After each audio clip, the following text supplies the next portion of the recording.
Episode 1. Kelsey.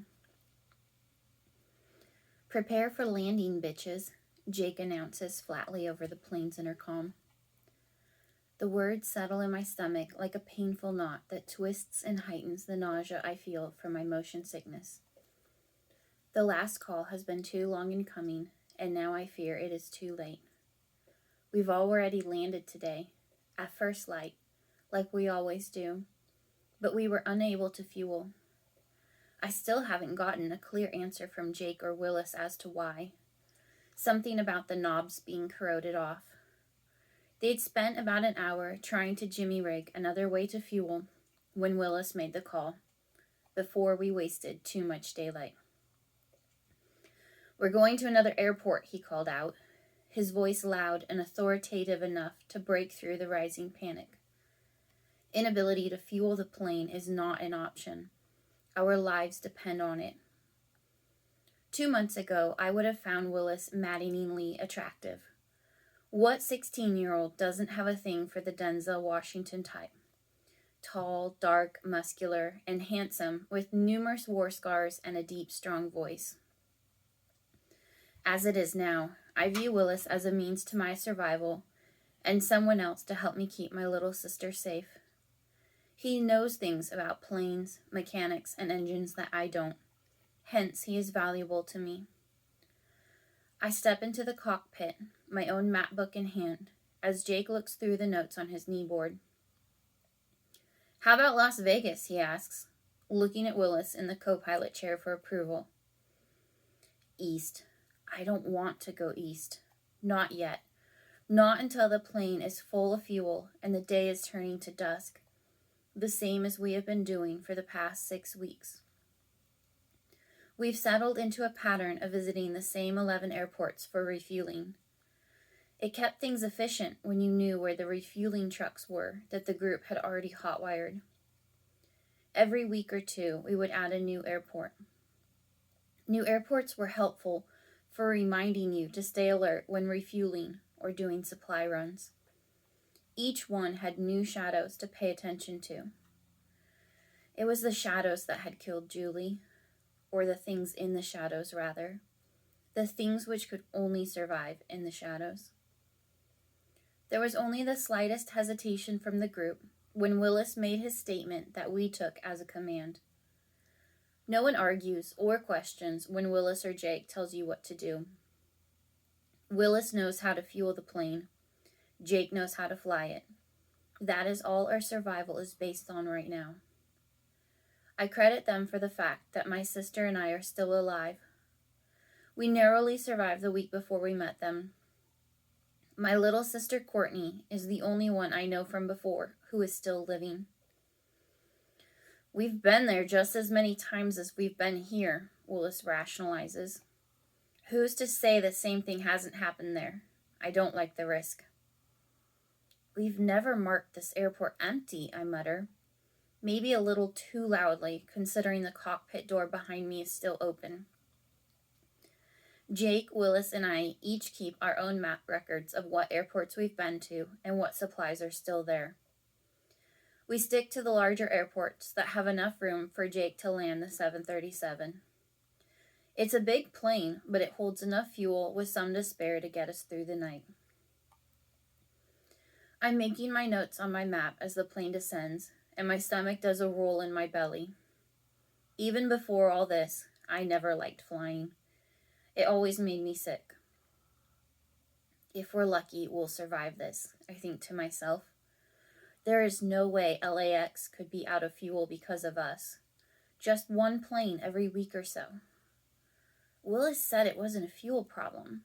It was mechanical. Did someone sabotage us? The thought of finding other people alive is always at the forefront of our minds. But after weeks of meeting no one new, the chances are getting slimmer each day. Unless they were doing the same thing we were. How could we be the only ones with this idea? We had tried leaving messages for others, letting them know when we would be back. Sometimes the signs and words we left would be smeared with brown slime or altogether destroyed. But never were there any clues that other humans had seen them.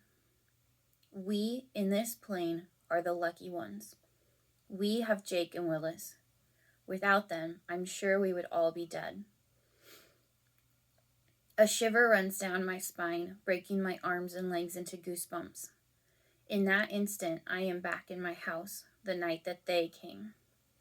I'm in the downstairs bathroom with Courtney. She sits on the closed toilet lid, hugging herself, while I brace the door alone. It's just a half bath, and that might be the only reason we survived the night. My upper body is against the door, keeping it closed, because the first crash into it from the other side had broken something, and it no longer latched. My feet are against the wall across from me, only 30 inches from the door.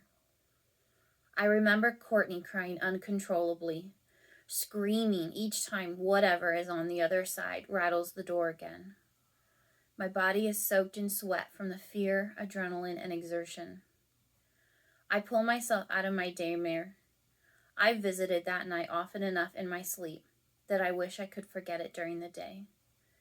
In my dreams, I remember every little detail, from the soft scraping sound, like an amplified noise of a snake slithering across sand, to the way they smelled.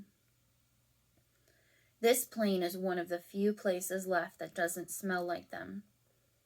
Even that is changing as we bring items from the outside world aboard. Everything seems tainted with the warm, musty, almost wet dog smell of them. It's a smell that gets stuck in your nostrils and makes your heart stop when you even imagine a whiff of it. My stomach lurches as the plane's tires touch the tarmac. I'm mostly used to the plane's motions by now, and the accompanying motion sickness, having spent half or more of every day in the air. Even though I hide it well for Courtney's sake, it's the thought of leaving the safety of this metal shell that still upsets me. It's been 43 days since anyone new has joined our group, but only 9 since we lost someone. The death that haunts me the most, though, was Julie. I was with her when they took her. Her face is the one I see the most in my recent dreams. All it takes is a shadow. They can't come into the light, any light, but that hasn't stopped them from wiping out most of mankind. There were 37 in the group when Courtney and I found Willis's group, making them 39. Willis found us, rather. Matt was driving a truck through our neighborhood that morning. Willis was standing in the bed calling out on a bullhorn for survivors. At first, I couldn't convince myself that the voice we heard was real. I hadn't heard another human voice besides Courtney's in 6 days, and Courtney was scarcely talking then. It only took me a moment to know that I would rather risk falling into the hands of humans, no matter their intentions, than spend the rest of my nights in that bathroom. Courtney had refused to leave the bathroom since that first night when they came and killed our parents. We slept during the day as much as we could because we spent the nights bracing the door against them. They always came back at night, every night, without fail. From the sound of it on that last night, there had been more of them. I suspected that we were the last of the nearby prey. They were getting hungry. It was only a matter of time before they would find some way to get to Courtney and me.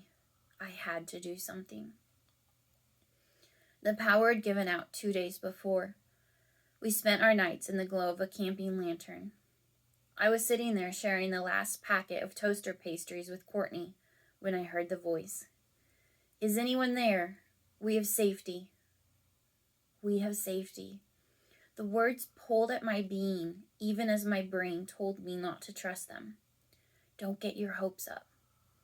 When you're 15 and something they can't describe in your high school biology book comes into your house at night and kills your parents as they sleep, you wonder if safety is a real thing.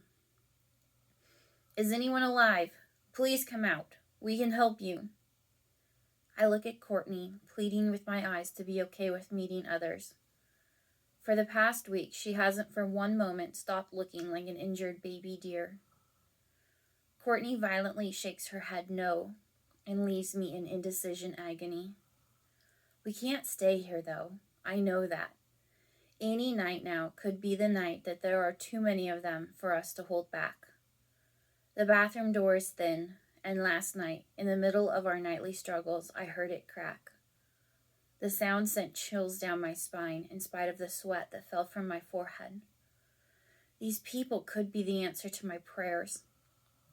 I decided to drag Courtney from the bathroom today, in search of a safer place to hunker down at night.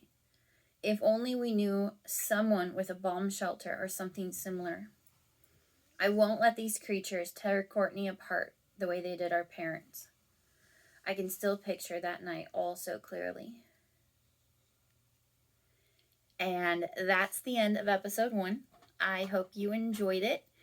Currently, at the time of this recording, this book is only available on Kindle Vella, but it will make its way through 90 days on Kindle Unlimited and then be published wide. So, like, follow, subscribe, whatever it is that you do to be notified of the next video coming out. And you can find all relevant links to the book and my newsletter in the description. So thank you so much for watching, and if you enjoyed this, please share it with others who might like some thrills and chills.